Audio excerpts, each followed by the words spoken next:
Hindi niya ako ipagpapalit. Asawa ko eh. Kahit may 3 o 5 pa siyang babae, sa akin pa rin siya uuwi. Hindi ka talaga basta-basta ipagpapalit ng mga lalaki. Magdadagdag lang siya. Hahayaan ko muna siya, pero nasisiguro ko na hindi magtatagal. Lalabas din sa lungga ang malandig daga na yon. Sa dami ba namang ngangat-ngatin, asawa ko pa? Huwag kang mag-alala.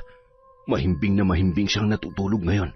Kaya malaya natin magagawa ang gusto natin, Scarlett. Miss na kita. Papa, natatakot po ako. Nakukonsensya na po ako sa ginagawa natin. Scarlett naman, pinag-usapan na natin to. Mahal kita. Mahal na mahal kita at wala kang dapat ikatakot.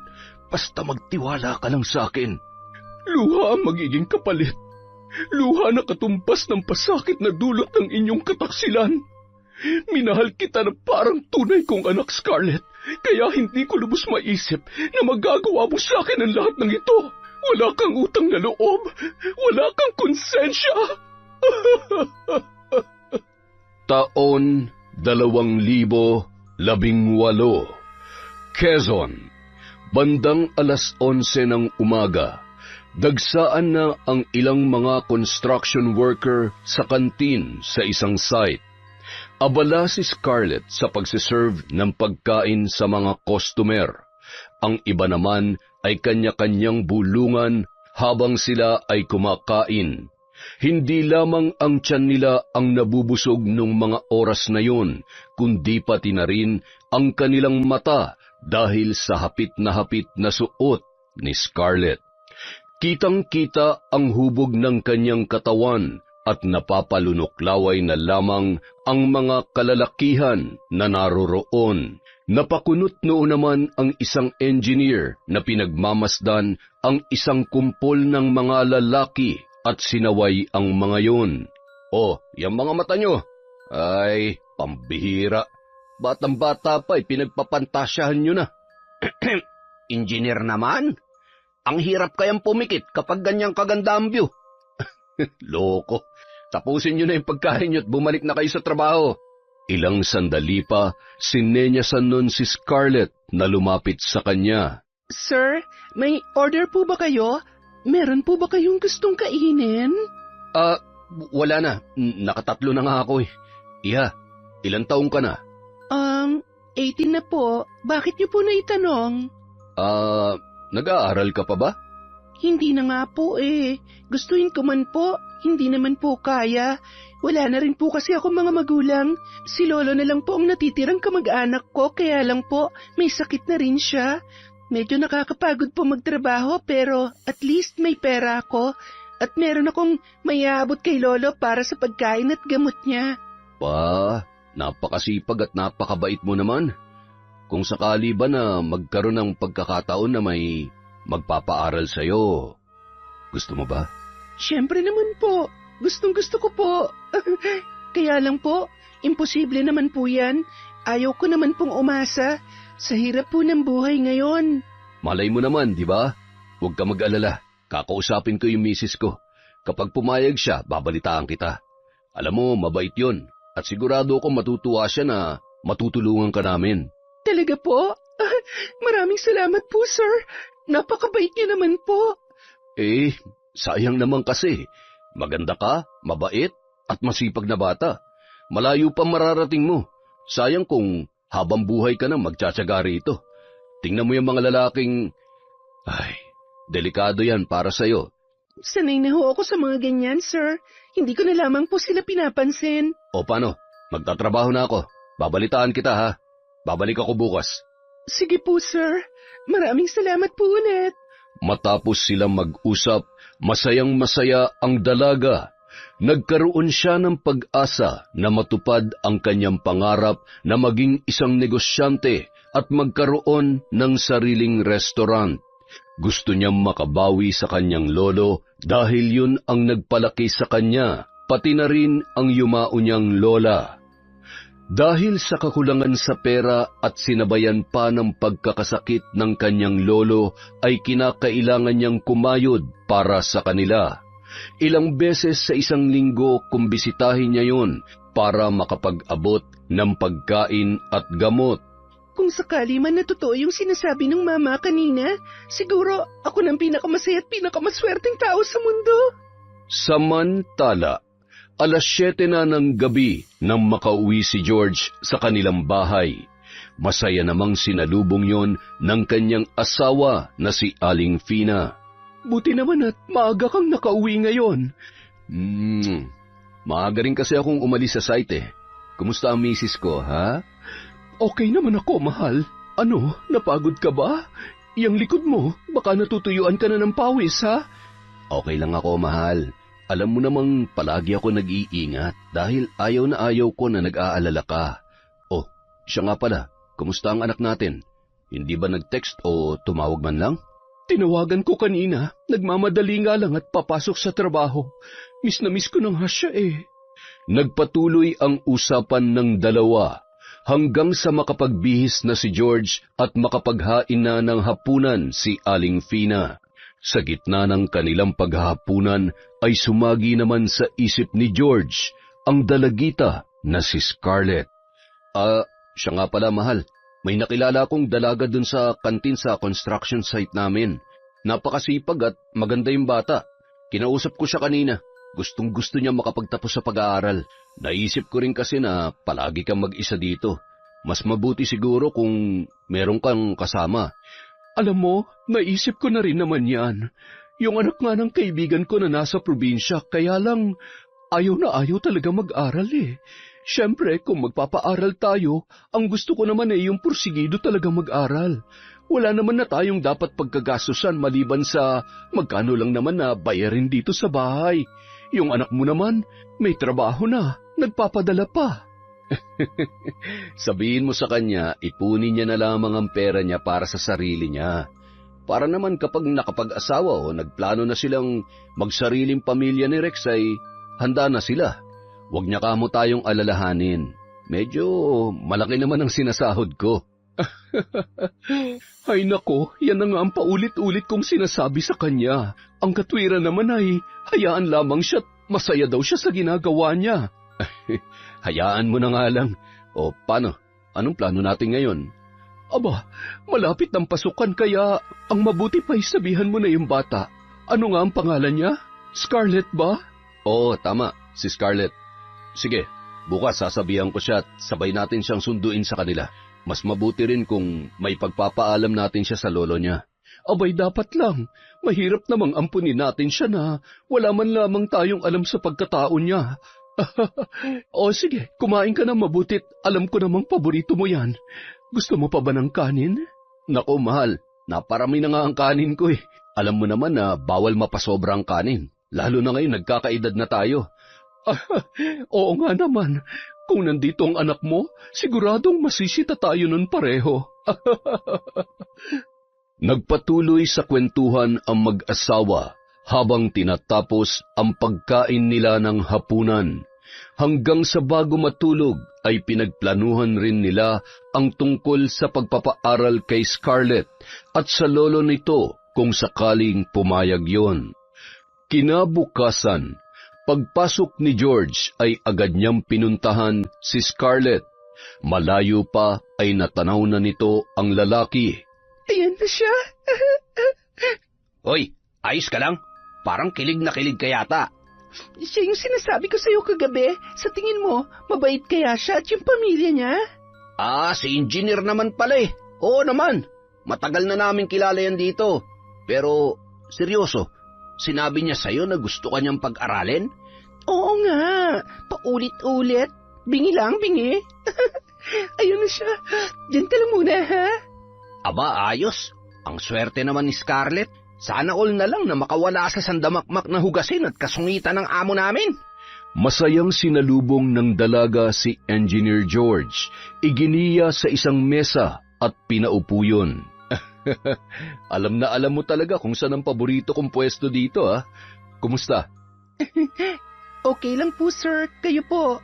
Ang ibig ko pong sabihin, kumusta po yung... Yung tungkol ba sa pinag-usapan natin kahapon?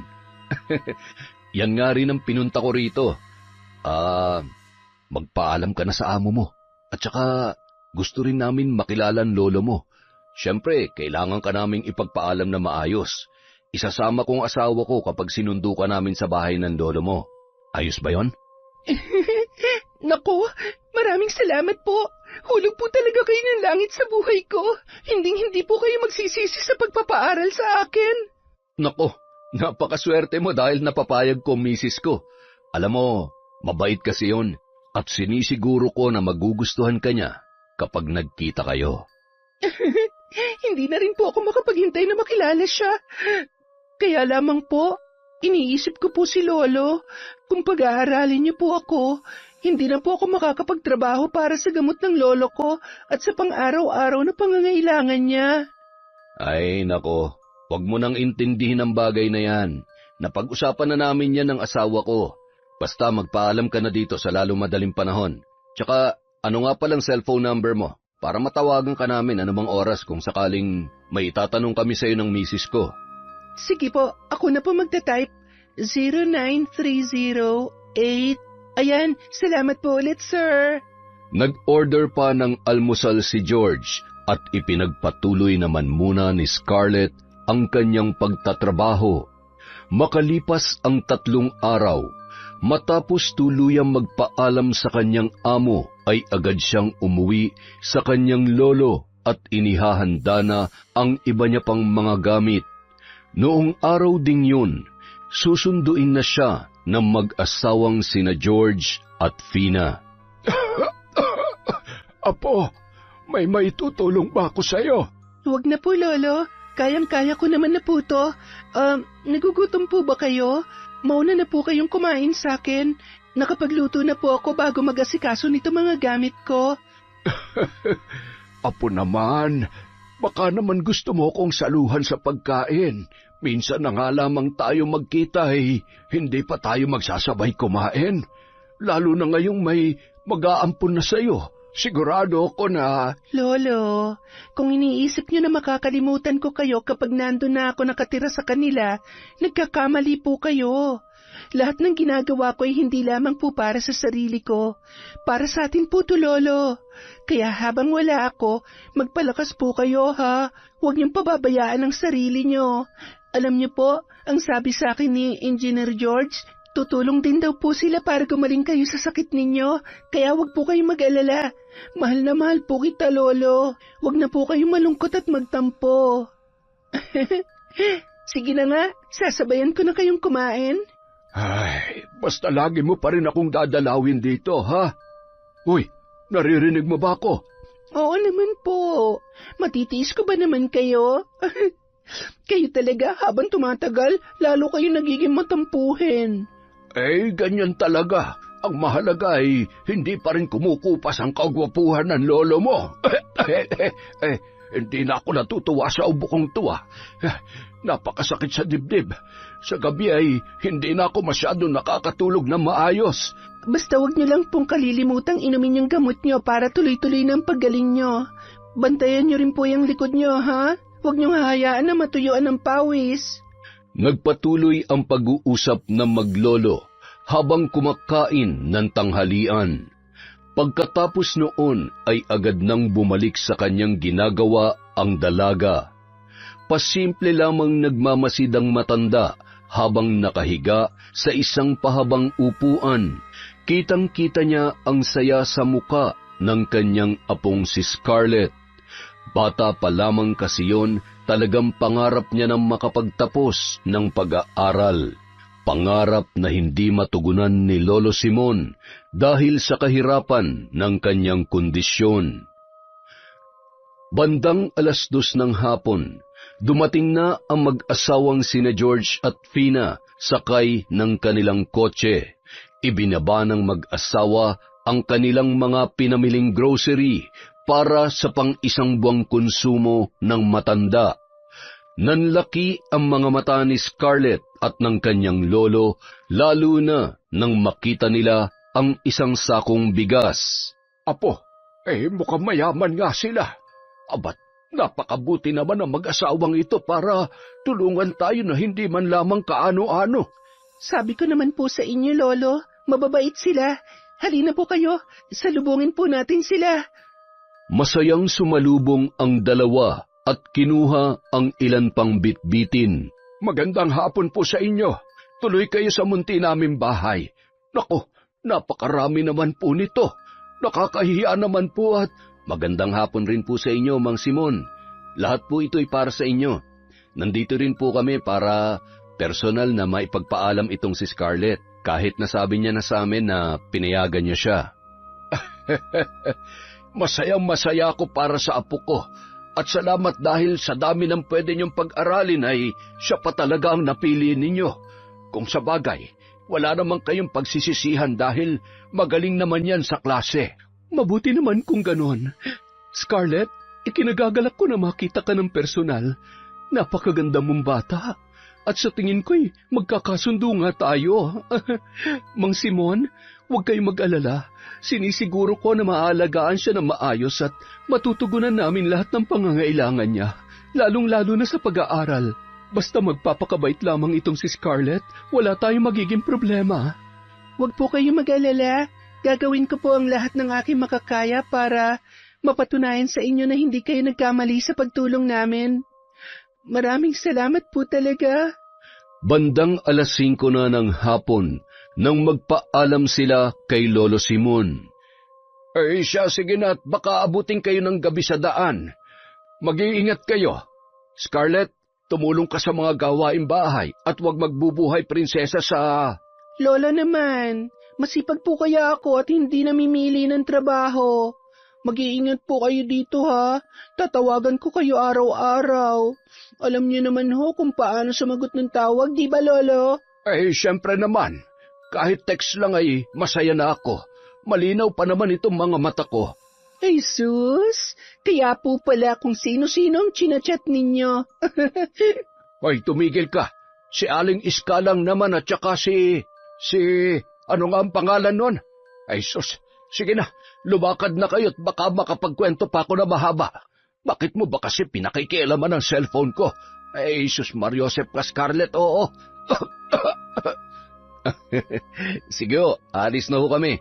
Okay lang huyang may nakakachat kayo para nalilibang kayo ng konti. Siguro gawain mo yan, no? Ma-check ka yung cellphone mo paminsan-minsan. Mahal naman, hindi ko ugali yan. Takot ko lang sa'yo. Ayaw ko ng sakit ng ulo, no? Ay, mabuti naman. Dahil talagang may kalalagyan ka sa akin kapag nagkataon. Nang makasakay na sila sa kotse, patuloy pa rin sila sa pagkukwentuhan hanggang makarating na sila sa bahay. Pagbaba ni Scarlett, nakabuka ang kanyang bibig dahil sa pagkamangha sa ganda ng bahay na nasa kanyang harapan. Ito po ang bahay ninyo?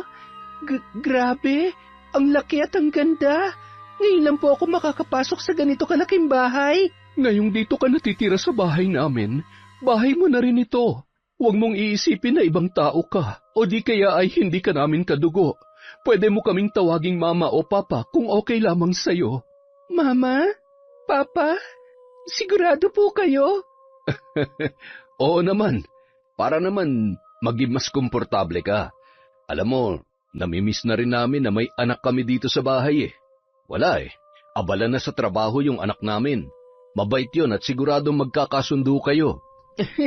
Hindi naman po yun nakapagtataka. Sigurado pong nagmana sa inyo mag-asawa yung anak ninyo. Siya po ba yung nasa picture? Oo, Iha. Maganda siya. Parang ikaw lang. Kasing ganda niyo po, Mama.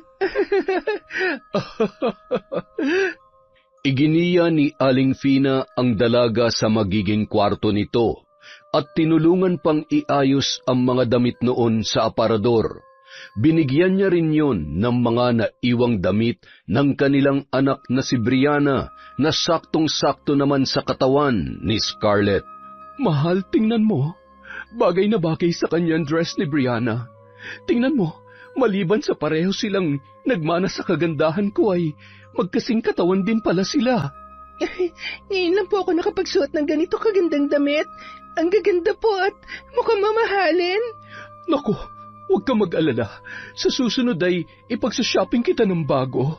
Huwag na po, Mama. Okay na po sa akin ang mga to. Masayang-masaya na po ako sa mga binigay nyo. Lalong-lalo na po't gagastos pa kayo para sa pag-aaral ko.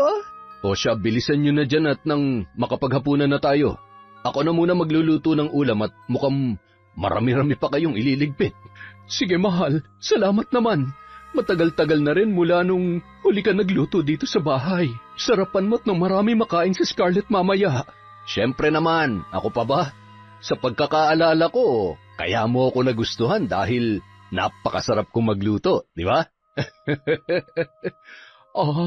Akala ko naman dahil nilagyan mo ng gayumay niluto mo nung nanliligaw ka pa lamang sa akin. Ang saya-saya naman dito sa inyo. Makalipas ang ilang buwan, naging komportable na rin si Scarlett sa mag-asawang sina Fina at George. Itinuring nila itong bunsong anak at sariling kadugo. Sa madaling salita, naranasan ng dalaga ang marangyang buhay. Buhay na matagal niya nang pinapangarap. Isang araw, dinalaw ni Scarlett ang kanyang lolo Simon. Siya na rin ang nagdala ng groceries, gamot at panggastos ng matanda. Walang mapaglagyan ang saya ng kanyang lolo nang makita ang kanyang apo na mas lalo pang gumanda at kitang-kita ang magagandang ngiti sa mukha nito. Masaya-masaya ako para sa iyo, apo. Lalo kang gumanda. Magpapakabait ka at mag-aral ka na mabuti nang makabawi ka naman dun sa mag-asawang yon. Oo naman po, Lolo. Ako pa ba? Alam niyo po, mahal na mahal talaga nila ako. Lalo na ni Papa. Si Mama naman, masayang-masaya kapag kasama niya ako. Naiibsan daw yung pangungulila nila sa anak nila na nasa Maynila. Mabuti naman. Mahirap talaga kapag nag-iisa lang ang anak. Lalo na kapag may trabaho na o di kaya ay may sarili ng pamilya. Kaya ganoon talaga. May iwan sa bahay ang mga magulang na walang kasama. Ay. Lolo, kamusta na po palang pakiramdam nyo? Maganda na ang resulta ng huli kong check-up. Pakisabi kay Fina na maraming salamat.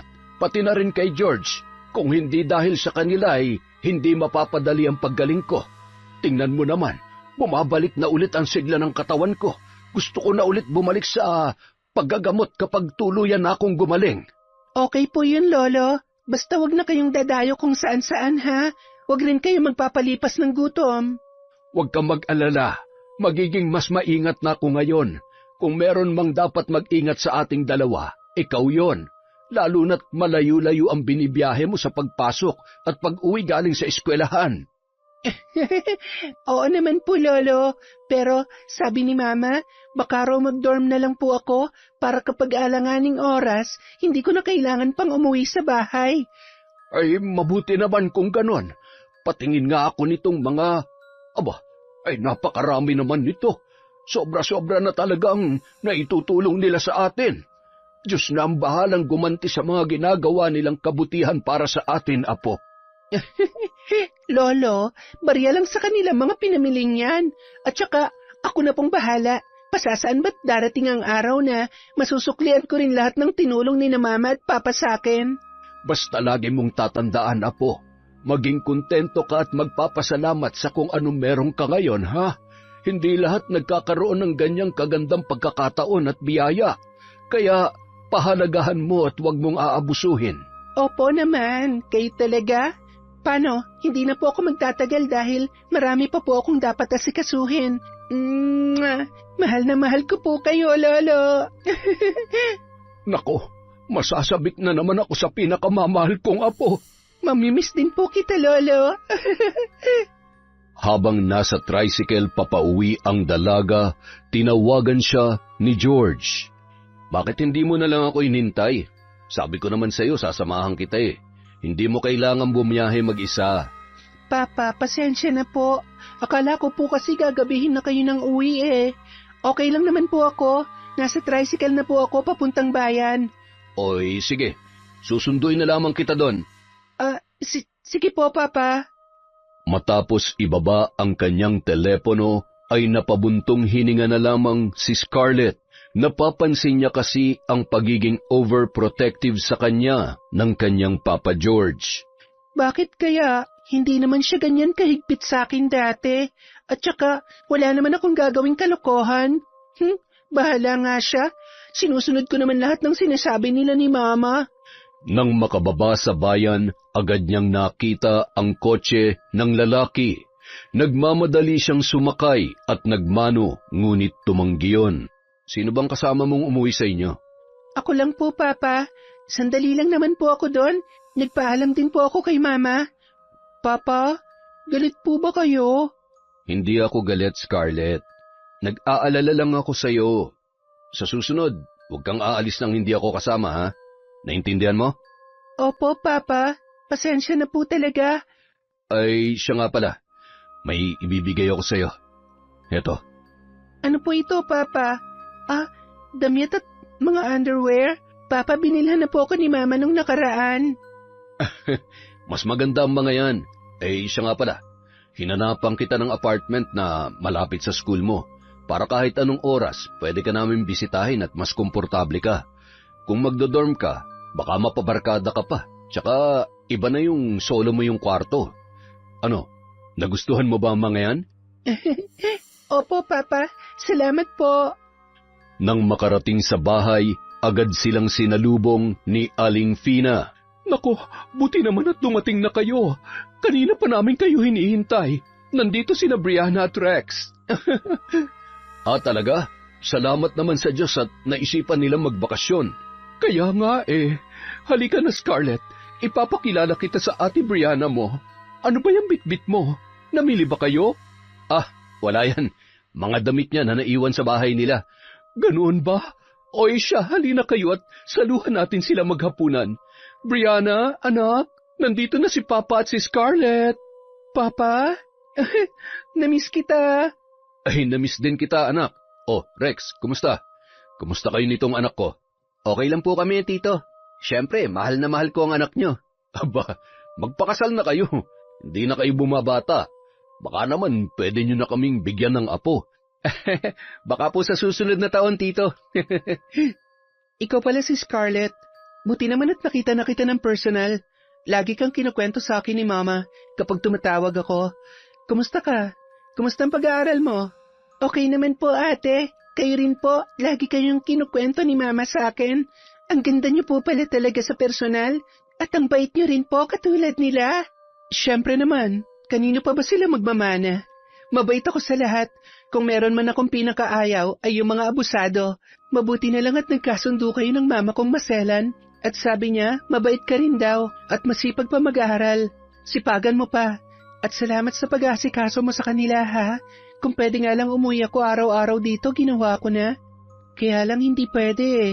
Kulang na sa oras. Kaya nga minsan itawag para mangumusta eh. Hindi ko na rin magawa.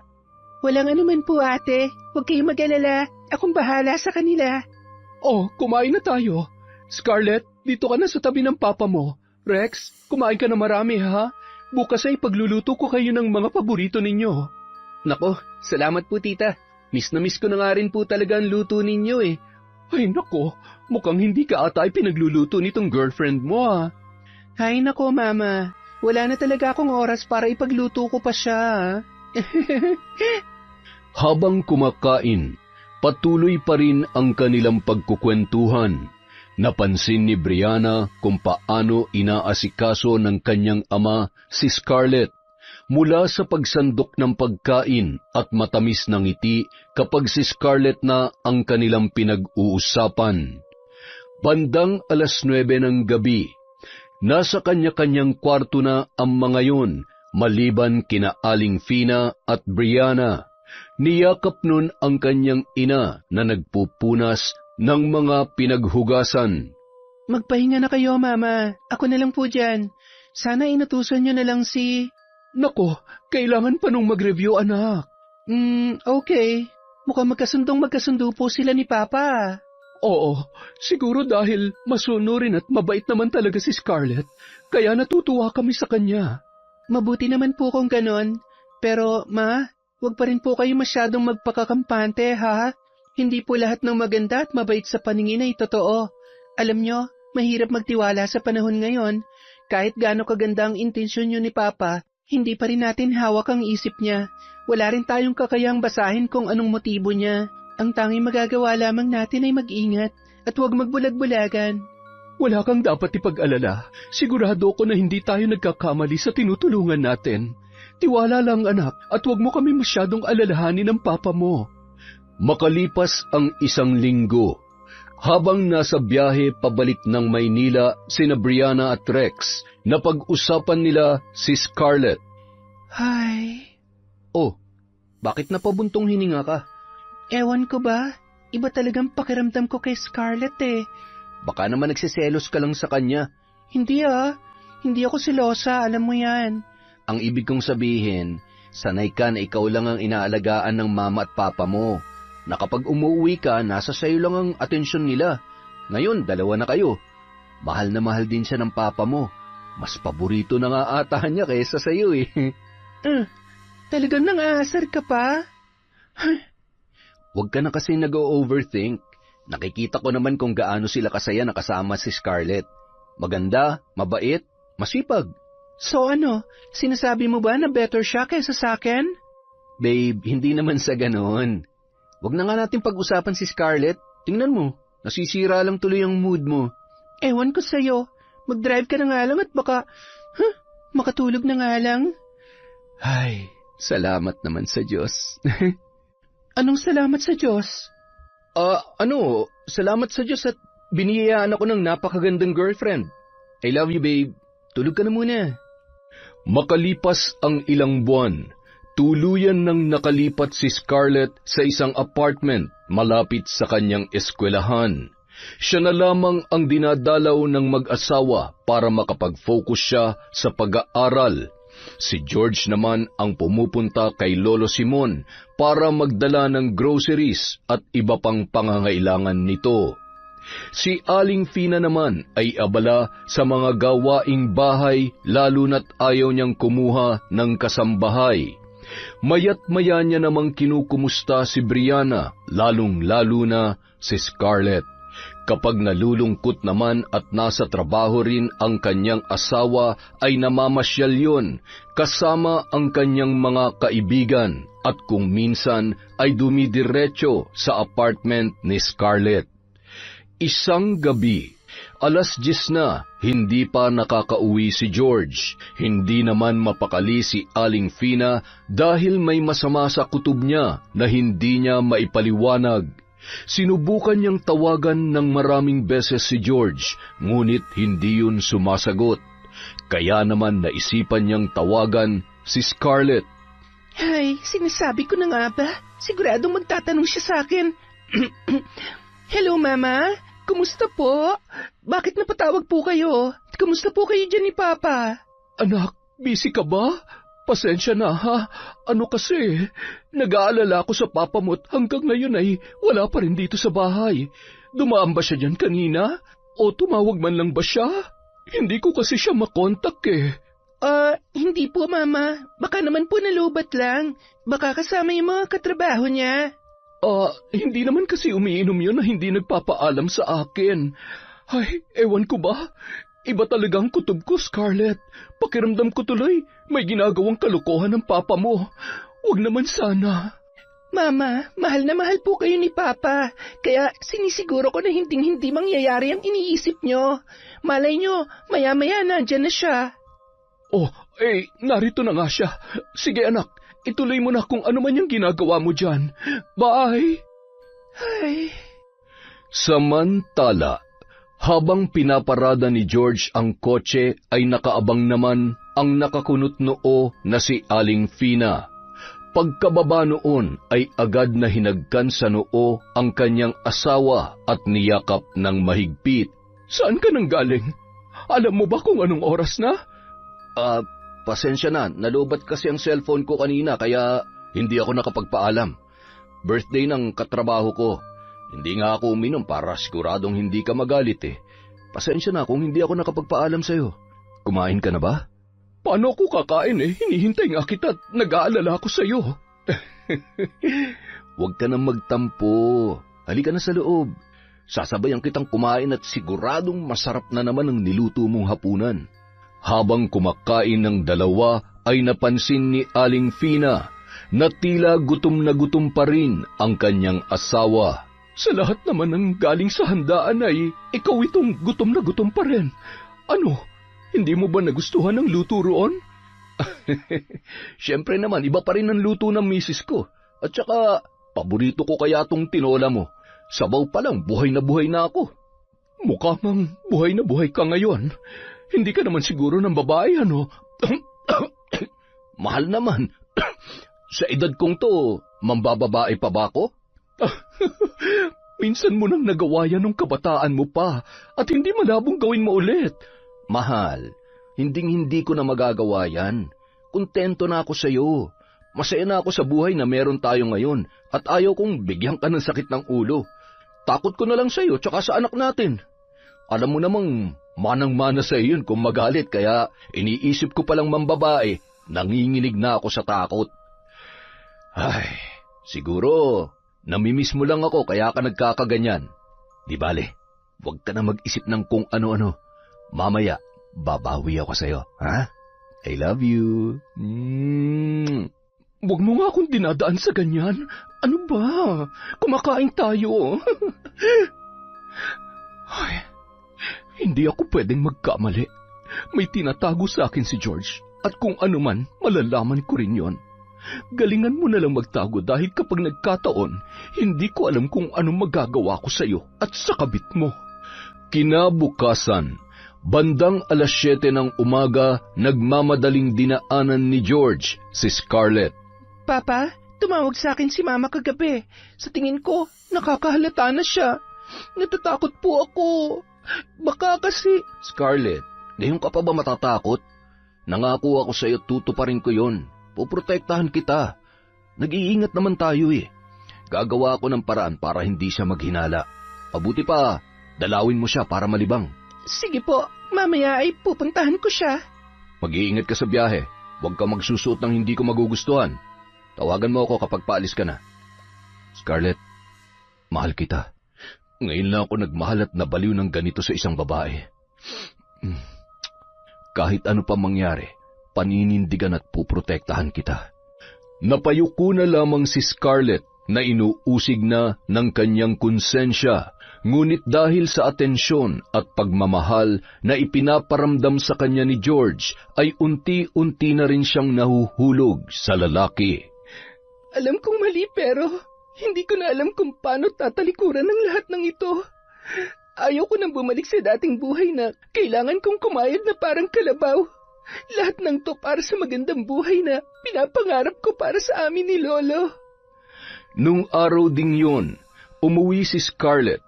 Nadatnan niya na nagluluto ng hapunan si Aling Fina. Mahigpit niyang niyakap at hinagkan yon. Namiss ko po kayo, Mama. Oh, bakit bigla yata ang pag-uwi mo?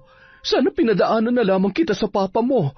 Gusto ko po talaga kayong surpresahin at namiss ko na po ang masarap na luto ninyo, Mama. Namiss din kita, anak. Pupuntahan sana kita bukas. May kukwento sana ako sa iyo. Alam mo, malakas talaga ang kutob ko na may kinalolokohang babae ang papa mo. Ganitong-ganito ang pakiramdam ko nung nambabae siya noon eh. Ano po? Nambabae si Papa noon? Oo, wala pa kaming anak noon. Palihim siyang nakikipagkita sa ex-girlfriend niya na patay sa kanya. OMG, sa ganda niyo pong yan, nagawa niyo pa rin magloko? Ay, buti nga at nagbago siya nung magbuntis ako dahil kung hindi ay talagang iiwan ko siya at hindi niya makikita si Brianna. Sa ngayon, sa mga kinikilos niya, alam na alam ko na merong mali. Mama, sa tingin ko wala naman. Kasi, alam niyo po ba, laging sinasabi sa akin ni Papa na mahal niya kayo at hindi niya kayo ipagpapalit kahit kanino. Hindi nga ipagpapalit. Asawa ko eh.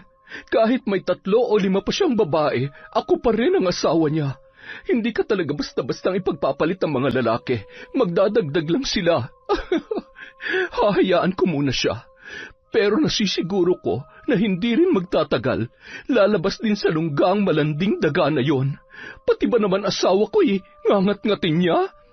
Ay nako, Mama. Huwag niyong stressin ang sarili niyo sa mga ganyang bagay.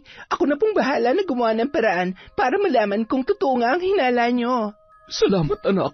O siya, tulungan mo na ako dito at maya-maya ay baka dumating na yon. Kung hindi maliligaw ng pintong uuwian. Mama talaga. Basta ako naniniwala na hindi nang bababae si Papa.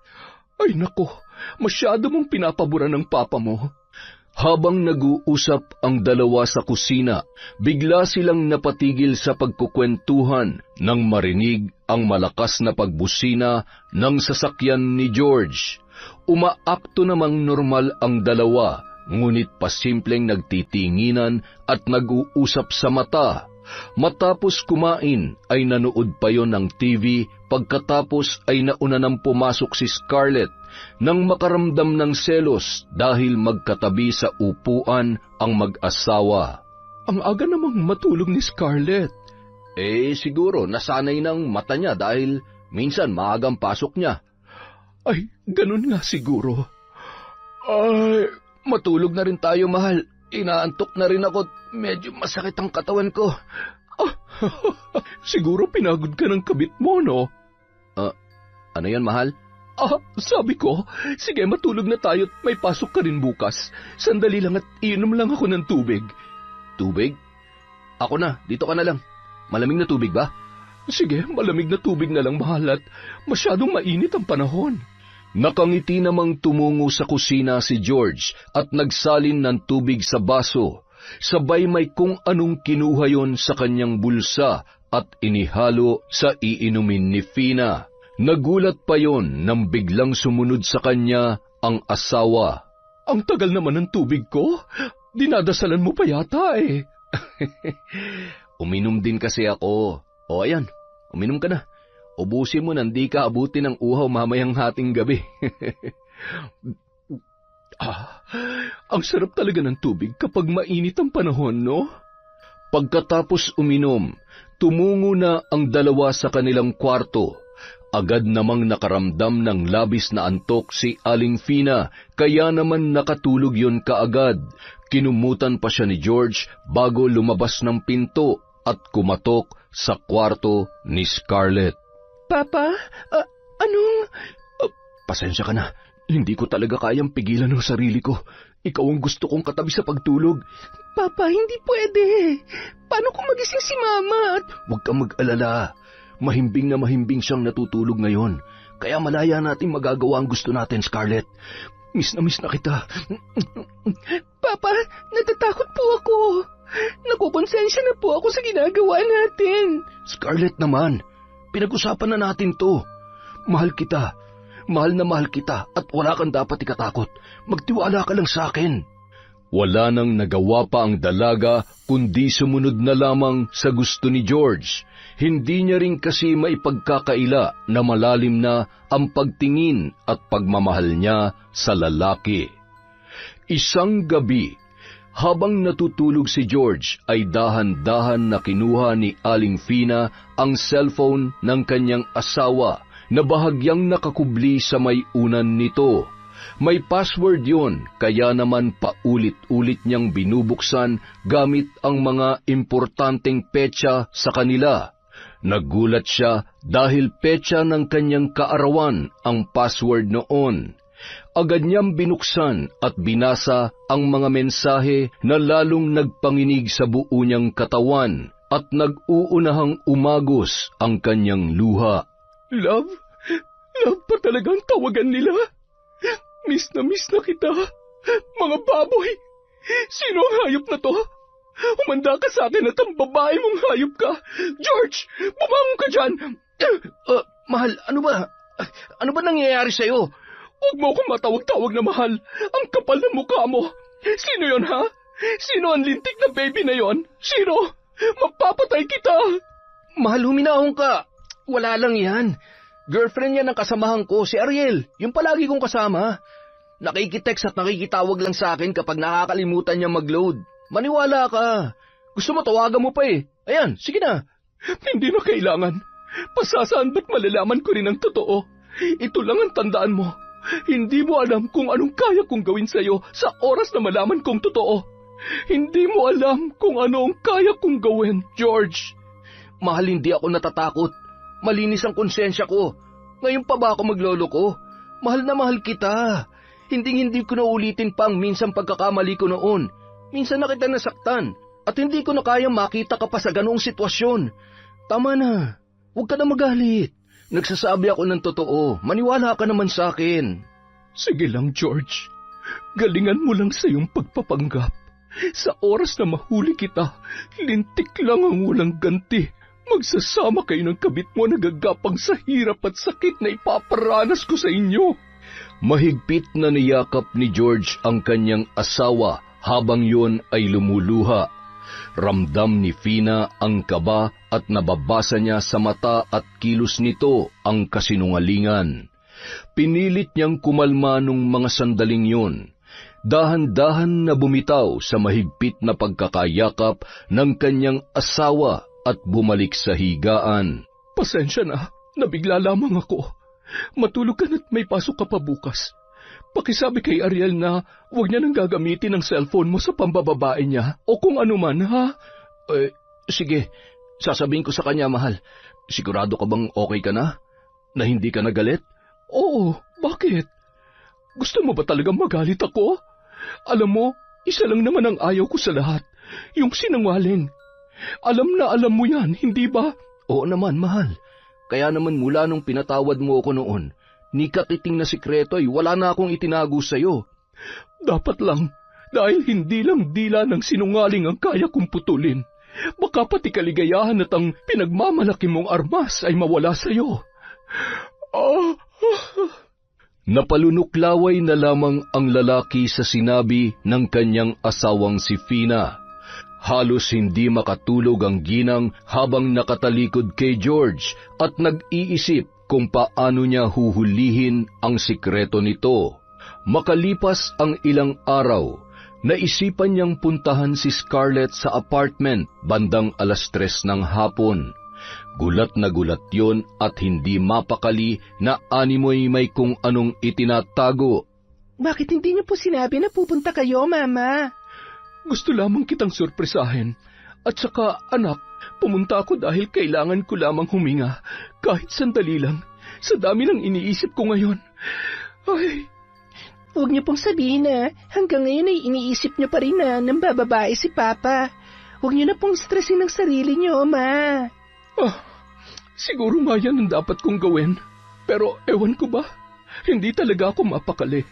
Pakiramdam ko malapit ko nang malaman ang totoo. Ay, ano bang pwede kong maitulong sa'yo dito? May mga ligpitin ka ba sa kwarto mo? Mukhang nangangayayat ka. Baka naman pinababayaan mo ng sarili mo. Hindi naman po, Mama. Medyo puyat lang po ako sa pagre-review. Matulog ka kaya muna. Ako na maglilinis at magliligpit ng kwarto mo. Mama, wag na po. Ako na pong bahala doon. Dito na lang po tayo magkwentuhan. Medyo magulo po at ayaw ko naman po na pati kalat ko ay kayo pa magliligpit. O siya, sige. Gusto mo ba ipagluto na lang kita ng ulam mo para sa hapunan? Ilang linggo ka na rin kasing hindi umuwi sa atin. Miss ka na namin kasabay kumain ng papa mo. Ay, siya nga pala, hindi ba siya dumalaw sa'yo dito? Hindi po. Baka busy po si Papa. Nagpadala lang po siya ng allowance at kung minsan ay tumatawag o nagte-text lang po para mangumusta. Abala nga talaga ang papa mo. Kaya lang mukhang ibang babae talaga ang pinagkakaabalahan niya. Huwag lang siyang magpapahuli sa akin. At kapag nagkataon, sabay ko silang pupugutan ng ulo. Ha? Oh, bakit parang nagulat ka? Takot na takot ka. Seryoso ako, Scarlett. At kapag ako'y napuno, higit pa ron ang kaya kong gawin. Mabait ako pero tinutubuan ako ng sungay kapag tinatarantado at niloloko ko. Matapos sabihin ang mga katagang yun, naghanap na siya ng pwedeng lutuin sa loob ng ref. Nakita niya pa ang ilang mga pamilyar na pagkain na paborito ng kanyang asawang si George, bagay na hindi niya binigyan ng mali siya. Habang nakasalang ang kanyang niluluto ay sinilip niya si Scarlett na nagliligpit sa kwarto at may kausap sa telepono. Natatakot na ako. Anong gagawin ko kapag nabuking niya tayo? Hindi ko na kaya to. Mabuti pa, babalik na lamang ako sa amin at... Sinong kausap mo? Mama, kanina pa po ba kayo dyan? Kaklase ko po, may tinatanong lang. Tumango-tango na lamang ang ginang habang inililibot ang tingin sa kwarto ng dalaga at nakita ang ilang mga pamilyar na gamit ng kanyang asawa. Pinili na lamang nun na lumabas ng kwarto para pakalmahin ang kanyang sarili. Nung mga oras na yun, nagkaroon na ng kasagutan ang lahat. Wala ni isang salitang sinabi ang ginang, sabay tumalikod at kapansin-pansin ang kakaibang reaksyon nito. Bakit po, Mama? Wala, Scarlett. Yun niluluto ko. Baka nasusunog na. Sandali lang, ha? Nang makarating sa kusina ay humingayon ng malalim, sabay kinuha ang kutsilyo at hinawakan ng mahigpit, sabay ngumisi habang patuloy sa panginginig ang kanyang kamay. Pinatay niya ang apoy ng kalan nang maamoy na nasusunog na ang kanyang niluluto. Mas mapait pa rito ang sakit na dulot ng mga kasinungalingan ninyo. Ngayon, hayaan niyo na ako naman ang gumanti. Paiikutin ko kayo sa sarili niyong kasinungalingan. Tingnan lang natin kung kakayanin niyong kaparusahan sa lahat ng ito. Mama, kumusta ho yung niluluto ninyo? Naamoy ko po kasi sa kwarto. Nasunog nga. Siguradong mapait at hindi mo na makakain. Mabuti pa magdelata ka na lang, o kung hindi ka maselan, subukan mo kung kaya mo pang pagtiyagaan to. Anong oras na ba? Kailangan ko na ring umuwi at may dapat pa pala akong asikasuhin. Ikaw nang bahala sa sarili mo, ha? Mag-iingat ka sa mga ginagawa mo, Iha. Sige po, Mama. Salamat po. Ingat din po kayo pa uwi. Wala kayong pinagkaiba ni George. Ang husay niyong magpanggap.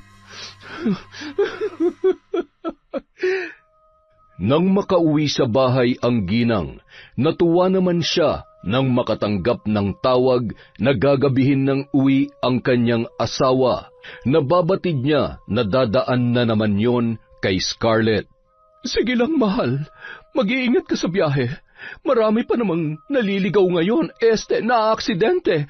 O siya, basta umuwi ka sa akin ng ligtas. Wala namang problema kung umagahin ka. I love you. I love you too, mahal. Ay, napakasweet naman ng asawa ko.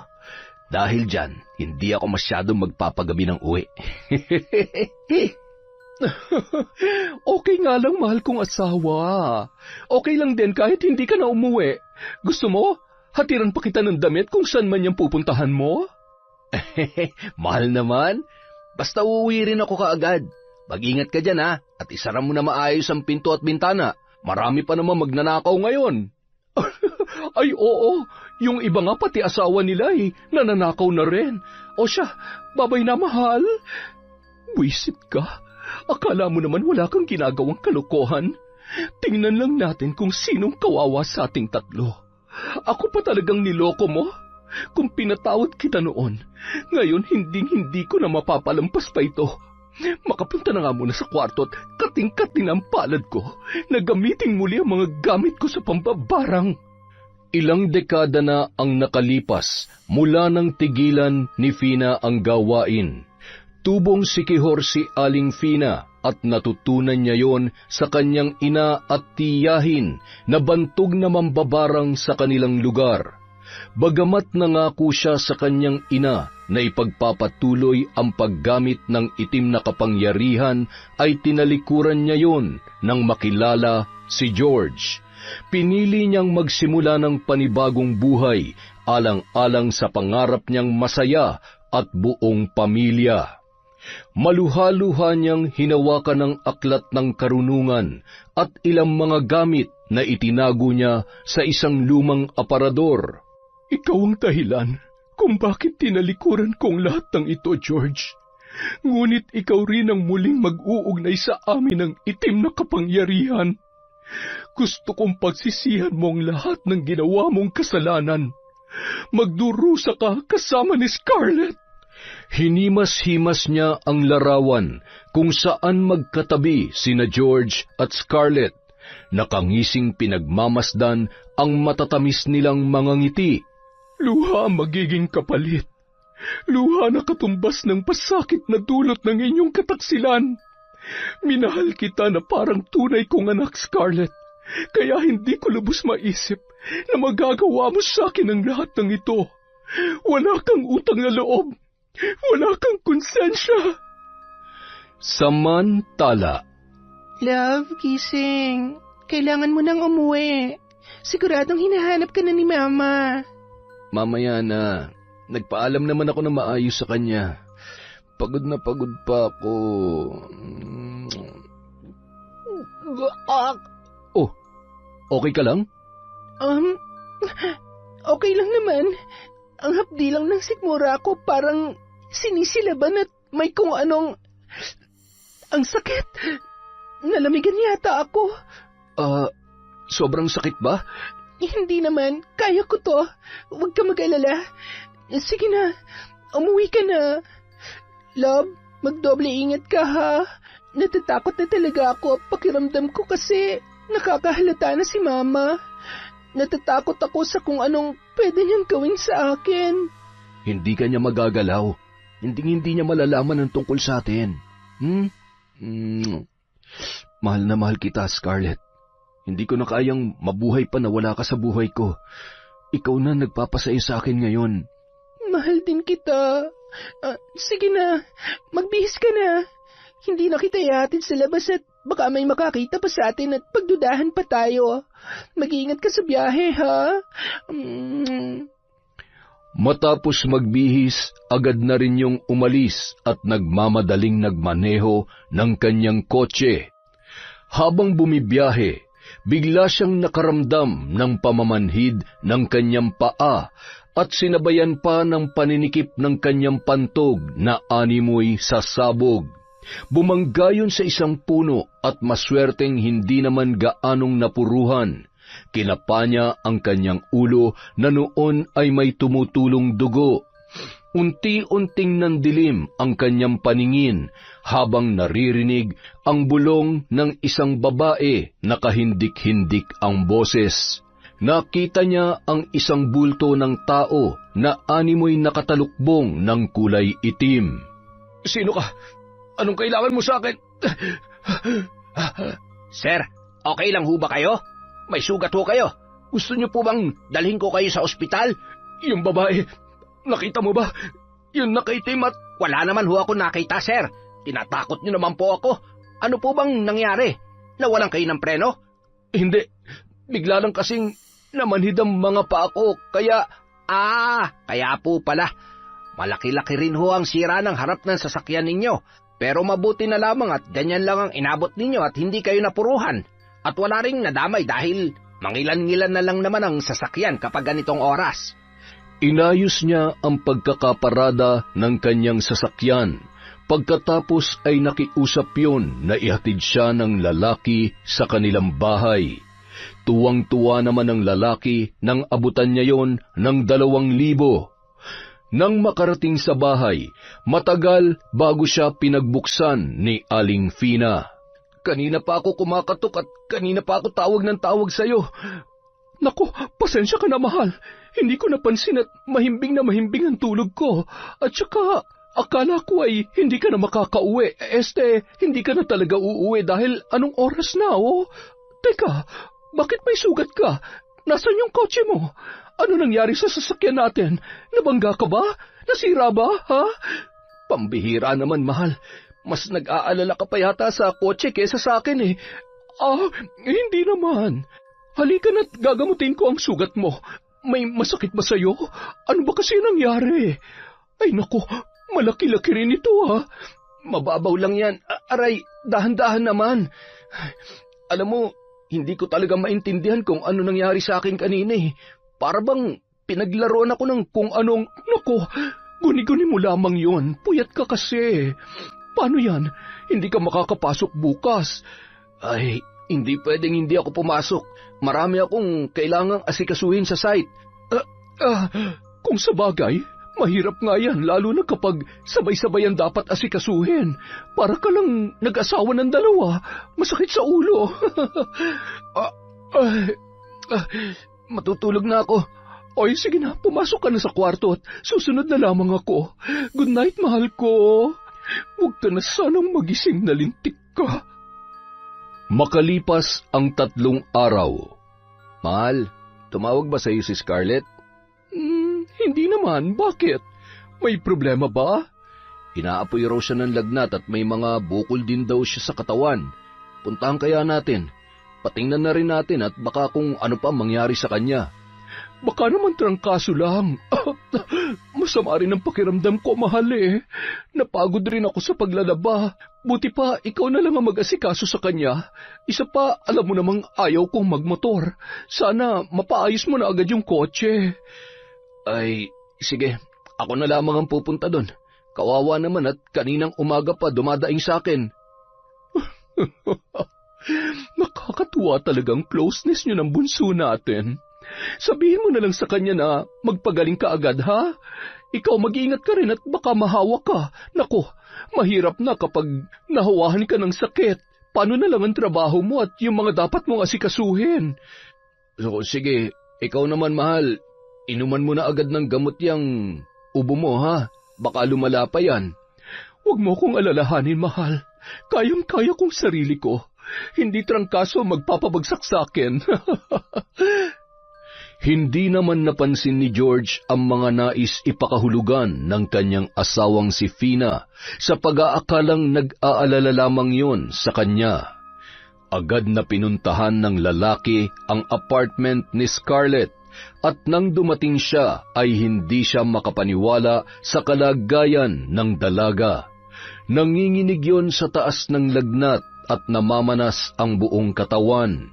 Isinugod niya yon sa ospital dahil sa labis na pag-aalala. Doon ay nalaman din nila na nagdadalang tao na ang dalaga. Anong gagawin ko? Paano kapag nalaman ni Mama na buntis ako? Na ikaw ang... Hindi niya pwedeng malaman to, Scarlett. Kung kailangan kitang itago, gagawin ko. Huwag kang mag-alala. Paninindigan ko ang pangako ko na hinding-hindi kita pababayaan.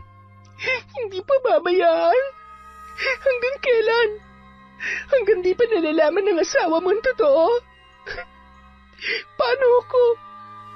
Paano ng pag-aaral ko? Si Lolo? Ay, ilang ulit ko bang sasabihin sa iyo na hindi kita pababayaan? Lalo na ngayon. Wala kang dapat alalahanin, Scarlett. Basta mahal kita at magtiwala ka lang sa akin. Kailangan ko lamang makaisip at gumawa ng paraan para hindi malaman ni Fina tungkol sa atin. Alam ko na, mas mabuti pa siguro na palabasin natin na ibang ama ng batang yan. Isang irresponsable at hindi ka pinanagutan. Ano? Pero... Wala nang iba pang paraan. Hindi na natin kailangan magtago. Ako nang bahala. Love, lahat gagawin ko para sa iyo at sa magiging anak natin. Nagtiwala na lamang ang dalaga sa naisip na plano ni George. Kinabukasan, nakalabas na ng ospital si Scarlett. May mga gamot na inireseta ang doktor para humupa ang kanyang pagmamanas at bitamina para lumakas ang kanyang katawan at tumibay ang kapit ng bata na nasa kanyang sinapupunan. 5:00 ng hapon, habang nagtutupi ng mga nilabhan si Fina ay narinig niya ang tunog ng motorsiklo ng kanyang asawa. Napasilip siya sabay ngumisi nang makita ang nakaangkas na si Scarlett.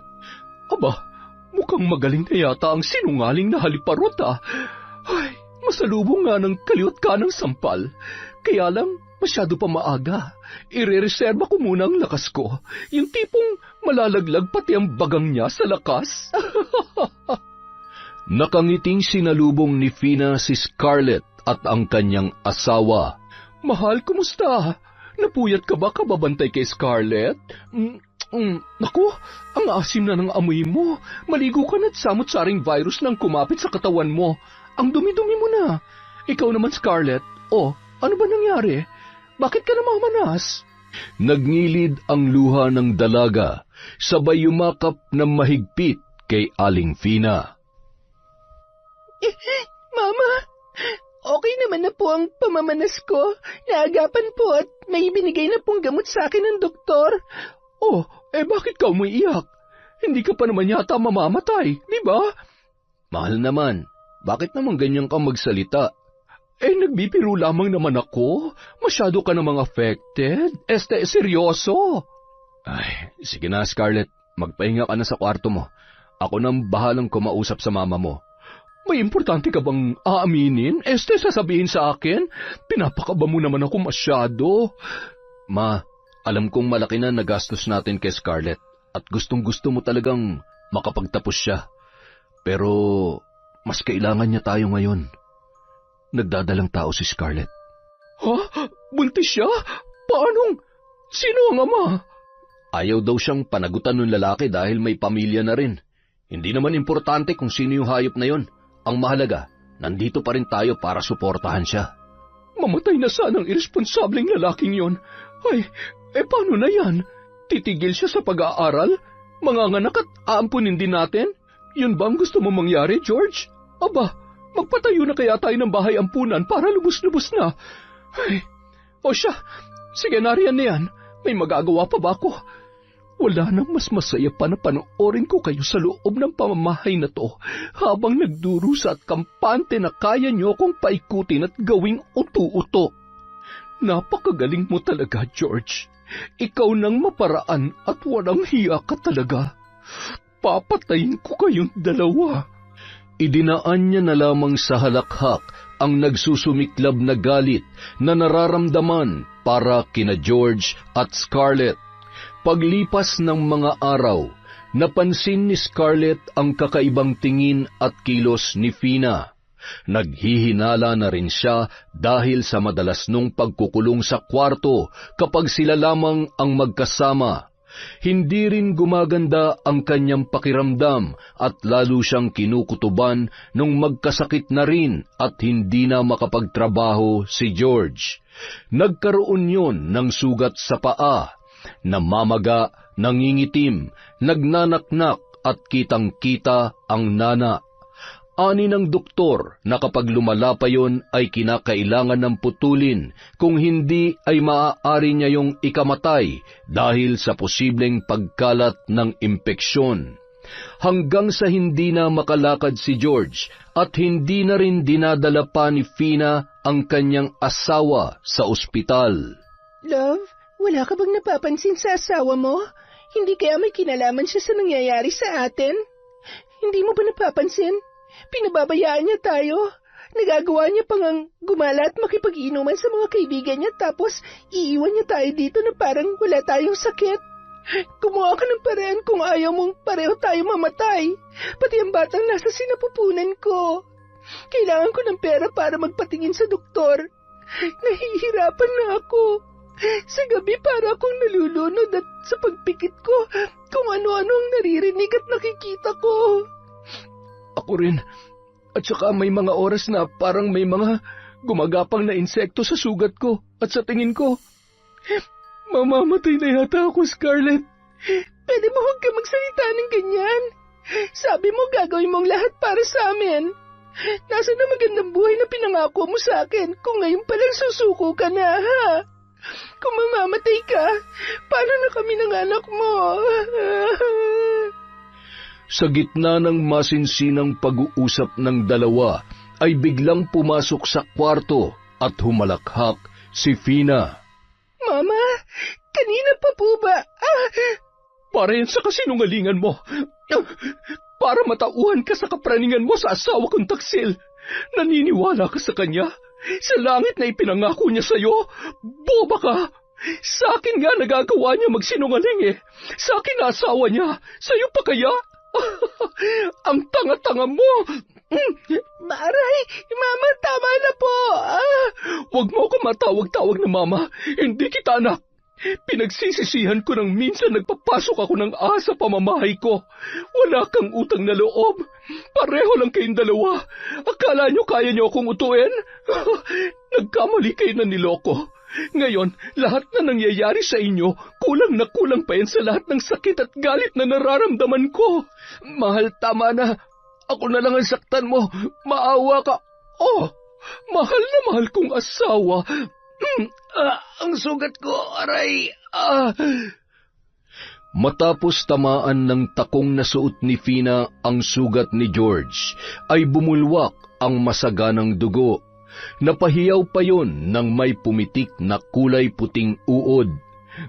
Ano nangyayari? Bakit may mga uod? Mahal, tulungan mo ako. Maawa ka. Kung may kinalaman ka sa lahat ng ito, tama na, nakikiusap ako. Hindi ko sinasadya, mahal. Mahal? Maawa? Bakit? Nung sarap na sarap ka sa pambababae mo, naawa ka ba sa akin? Alam mo ba yung sakit na paulit-ulit na ginagago mo ko? Ha? Kahit mamatay ka sa sakit, hindi ako maaawa sa'yo. Nakakadiri ka, George.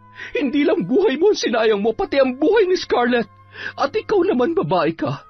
Meron kang pagkakataon para iligtas ang sarili mo sa kasalanan, pero pinili mo maging kabit at maging alipin ng pera, ambisyon at kagustuhan mo magkaroon ng magandang buhay. Ngayon, paano ka na? Paano ka bubuhayin ng magaling kong asawa? Hindi na nga siya makakilos para sa sarili niya. Kung gusto mo mabuhay pati ang batang nasa sinapupunan mo, umalis ka na. Huwag ka nang aapak sa pamamahay na ito. Pero, Mama, sabi nang wag mo akong matawag-tawag na Mama dahil wala akong anak na ahas. Lumayas ka na ngayon din. Wag mo nang hintay na kalad ka rin pa kita palabas. Wag mo silang ilalayo sa akin. Di sumama ka sa kanila. Ang tanong, kaya mo pa bang lumakad? Sa bagay, magaling ka namang gumapang. Paano, Scarlett? Ikaw nang bahala sa asawa ko, ha? Mukha kang gusto niyang sumama sa'yo. Makaidlip nga muna. Bigla akong inantok eh.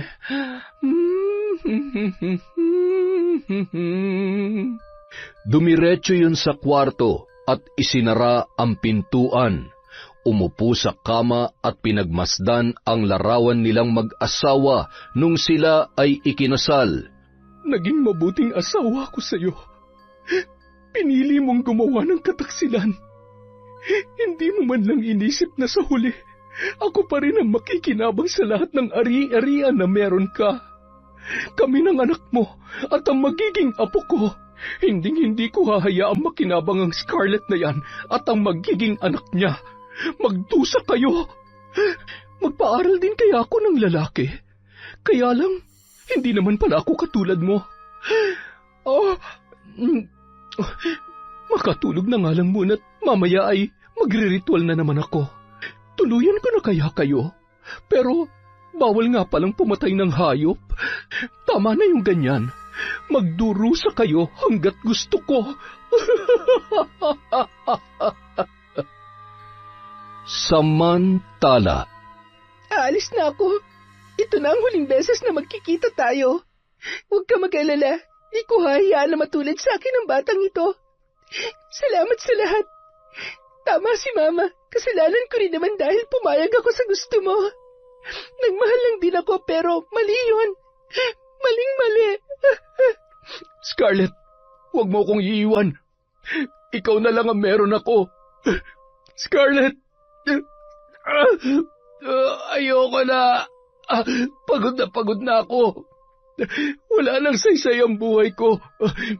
Kahit anong gawin ko, hindi ko na may tatama ang pagkakamali ko sa asawa ko. Wala na rin pag-asa na gumaling pa ako. Ayaw ko maging habang buhay na inutil, kaya mabuti pang... Diyos ko, alam kong kasalanan ng pangunahan ko kayo, pero... Gamit ang kanyang wheelchair ay tumungo yun sa may kusina at inabot ang kutsilyo na nasa mesa. Bumalik yun sa sala at kinuha ang kanyang cellphone, sabay tinawagan ang kanyang anak na si Brianna. Anak, kumusta ka dyan? Miss na kita. Papa, uuwi ako next week. Kumusta na ang sugat mo? Ang pakiramdam nyo? Huwag mo na akong alalahanin, anak. Okay lang ako. Patawarin mo ako, anak, ha? At saka, kung sakali mang wala na ako, ikaw nang bahala sa mama mo. Papa naman, huwag kang magsalita ng ganyan. Kayo magkasama ni Mama dyan, kaya alagaan niyo ang isa't isa. Sige na, pa. Nasa work kasi ako ngayon eh. I love you. Bye.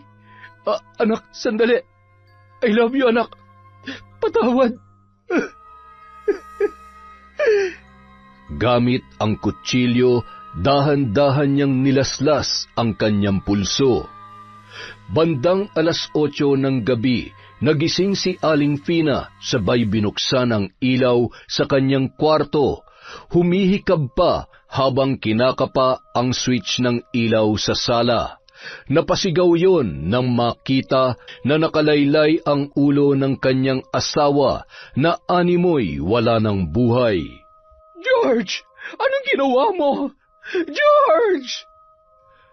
Makalipas ang 3 araw, sa mismong burol ni George, nakatulala pa rin at umiiyak si Aling Fina na nilapitan ng kanyang anak na si Brianna. Ma, ano ba nangyari? Bakit ginawa yun ni Papa? Magsalita ka naman, oh.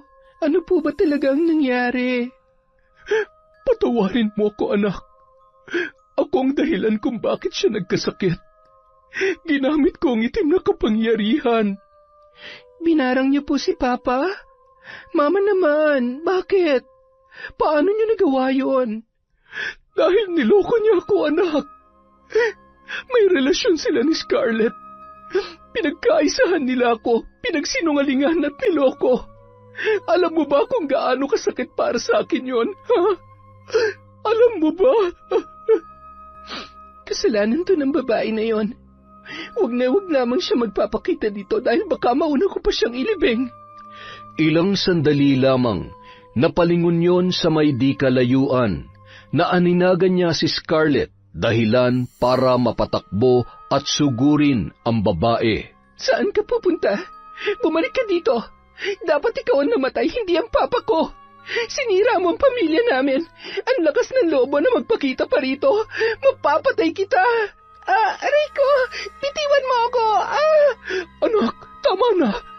Bitiwan mo na siya. Buntis siya at baka kumapano pa siya. Umalis ka na, Scarlett. Binalaan na kita na huwag ka nang babalik pa. Sa huling pagkakataon, umalis ka na kung ayaw mong sumama sa hukay ni George. Humahagulgol na nagmamadaling umalis ang dalaga. Mababakas sa mukha noon ang labis na pagsisisi at kahihiyan. Buntis ang babaeng yun? Kapatid ko ang batang nasa sinapupunan niya? Paano to nagawa sa atin ni Papa? Akala ko mahal na mahal niya tayo. Alam mo ba na paulit-ulit ko siyang pinagmamalaki sa lahat tapos malalaman ko na... Bigo siyang maging mabuting asawa, anak. Pero nasisiguro ko na naging mabuti pa rin siyang ama sa'yo. Mahal na mahal ka niya. Mahigpit na lamang na nagyakapan ang mag-ina. Nang malaman ni Brianna ang katotohanan ay naunawaan niya kung bakit nagawang barangin ni Aling Fina ang kanyang ama, pati na rin ang kabit noon na si Scarlett. Matapos ilibing ang lalaki, naiwan ng mag-isa si Aling Fina sa kanilang bahay. Pinipilit niyang mamuhay ng masaya at kalimutan ang nakaraan. Naging abala siya sa simbahan. Isang araw, sinunog niya ang kanyang mga gamit sa pambabarang kasabay ng pagbawi ng sumpa kay Scarlett. Hindi ka man karapat dapat patawarin dahil sa laki ng kasalanan mo sa akin. Pero gusto ko nang maging malaya sa galit. Sana'y maging mabuti kang ina sa batang nasa iyong sinapupunan. Makalipas ang 9 na buwan, nagising si Aling Fina sa kahol ng kanyang mga alagang aso. Yun kasi ang kanyang pinagkaabalahan mula nang mamatay ang kanyang asawa. Lumabas yun at narinig ang iyak ng sanggol sa labas ng kanilang tarangkahan. Agad siyang lumabas nang makita ang isang basket at nang tingnan niya ay may laman yung bata. Nagpalinga-linga siya para hanapin kung sino ang walang pusong nag-iwan noon sa kanilang harapan. Lalo lamang lumakas ang iyak ng sanggol kaya naman napilitan na siyang kargahin yon. Natitiyak niya nung mga sandaling yon kung kaninong anak ang bata na nasa kanyang mga bisig. Suot-suot noon ang isang bracelet na ibinigay niya sa kanilang inampon. Wala talagang puso ang nanay mo. Ako pa talagang pag-aalagaan niya sa'yo. Huwag ka mag-alala. Bukas na bukas ay ibabalik kita sa kanya. Kinaumagahan, sakay ng kotse, pinuntahan ni Aling Fina ang bahay ni Lolo Simon. Nadatnan niya ang matanda na noon ay nagsasalin ng langis sa mga botelya. Ikaw, anak ng... Huwag ho kayo magulat kung nandito ako. Nasaan ho ang magaling niyong apo? Talaga bang pati responsibilidad niya sa bata ay ipapasa niya sa akin? Nasaan siya? Wala na siya. Wala na siya? Anong ibig niyong sabihin? Nahirapan siya sa panganganak. Maswerteng nabuhay ang bata, ngunit hindi si Scarlett. Ano? Ako nag-iwan ng batang yan sa harap ng bahay ninyo. Sa totoo lang, hindi ko kasi alam kung anong gagawin ko dyan. Matanda na rin ako. Ayaw ko rin matulad siya sa nanay niya. Kaya nakikiusap sana ako na kahit masakit sa kalooban ay tanggapin niyo ang batang yan. Paano ko mamahalin ang batang ito? Araw-araw maaalala ko ang sakit na dinulot sa akin ng nanay at tatay niya. Ano bang ginawa kong kasalanan sa mundo para masaktan at magdusa ako ng ganito? Hindi pa sakit ang kakayahang magpatawad at magmahal ng walang kondisyon, Fina. Mabuti ang puso mo at yun ang magbibigay ng lakas sa iyo. At gusto ko rin muling humingi ng kapatawaran sa lahat-lahat. Gusto ko rin malaman mo na hanggang sa huling sandali ng buhay ni Scarlett ay pinagsisihan niya ang lahat. Makalipas ang 6 na taon. Mama, andyan na si ate. Naku, dahan-dahan, baka madapa ka. Napakalikot mo talagang bata ka. Bunso, kumusta ka? Aba, basang-basa ng pawis ang likod mo. Ang ganda ng ate ko. Asus, nambola ka pa talaga? O, ayan, pasalubong ko. At ito naman para sa napakaganda at mahal na mahal kong mama. Ano bang laman nito? Napakagaan naman. Abat, ano to? Pregnancy test? Buntis ka, anak? Opo, Mama. Magkakaanak na rin po kami nitong unika iha nyo para may kalaro na tong si Bunso. Napaka-pogi, oh. Narinig mo yun, Bunso? Magkakaroon na ng baby ang ate Brianna mo. Opo, Mama. Gusto ko po ng kalaro. Yon! Isa na namang magandang ending para sa kwento mula sa kwentong Enteng. Dahil dyan, meron na naman tayong shout out. Simulan natin kay Candida de Balucos. Hi po, kay Belen Malbas. Hello kay Chrisgel Mamado. Shout out kay Frederick Ganagana. Hello po kay I Love Traveled. Kay Christine Roring from Marco Pataktakan. Hello po kay Pamela Allen. Shout out kay Alma Naong. Kay Luwal Natividad Andres. Hello po kay Janet Cisneros. Hi kay Maria Lee Nakagawa. Kay Chris Alcantara. Shout out po kay Mariam Duca. Kay Condesa. Hello. Hi din po kay Violi Laharso. Kay Heli Borja. Shout out kay Edna Lau, kay Jennifer Mauricio, hi kay Katrina Manyakap Maria, hi kay Tak Pinlax from Larry Desabil, yeah? Hi kay Virginia Pontillas, kay Didet Torsende, kay Mel Santarita, hello po kay Angelina Ignacio, kay Earhart The Great Vlog, kay MGS 14, sa family po ni Elvira Malakas, sa Kalibo Aklan, shout out po sa inyo. Hi kay Wendy Tugas, kay Silent Garden, kay Marites Nalika, shout out po kay Ephraim Chan, kay Jonah Siaw, hello kay Mel, kay Shauma TV, hi po kay Mami from Doha, Qatar, kay Vicky Yabut, shout out kay Crisilda Badayo, kay Hondra Delin, hi po kay Jocelyn De La Cruz, kay Glenda Galido, kay Faye Yuson, kay Barner Baki, at sa mga construction worker sa Azuela Cove, Davao City. Hello po sa Jebo at Besidelias family from Rochelle, Jebo. Hi kay Jenilyn Mix Vlog, kay Norsam Dalgan, hello po kay Ami Yong, kay Lydia Lopez, kay Chona Bainoza, kay Resel Galope, hello din po kay Ellen Kiano, kay Betty Velasco, shout out kay Minky Aswang Stories, kay Nashty28, kay Jima Pendon, hello po kay Mercedita Reyes, kay Lynn Hondrade, shout out kay Edgardo Fontanilla, kay Maura OFW from Kuwait, Sanaong family from Almanaong, syempre, kay Gay Somodio, hello po kay Rose Ann Rama, kay Ahmed Panigel, kay Marian de la Fuente, hello rin po kay Rosevin Cantarona, kay Susan Manalo, kay Cheryl Jimena, Michelle de la Cruz, kay Justine Grace Dignos, kay Yuki Diaries, kay Leonora Rillo Raza, kay Narlin Micabalo, hello po kay Heli Borja, kay Rowena Enriquez, kay Sally Roldan, shout out kay Warfreak Legacion, kay Cat Burglar Cutie, hello po kay Marilu Camilon, kay Christina Katamisan, sa 3F Laundry Shop from Kapatagan, Digos.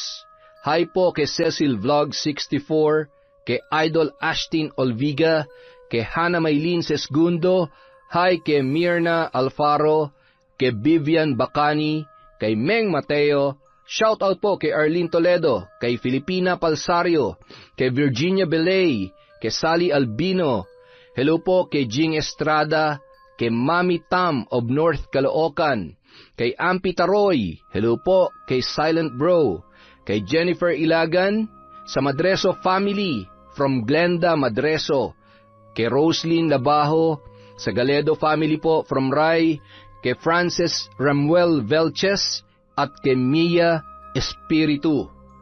Para po sa mga hindi natin nabanggit, pasensya na po kayo, pero marami pa po tayong videos at nililista po ni Kwentong Enteng lahat po na nagpapa-shoutout.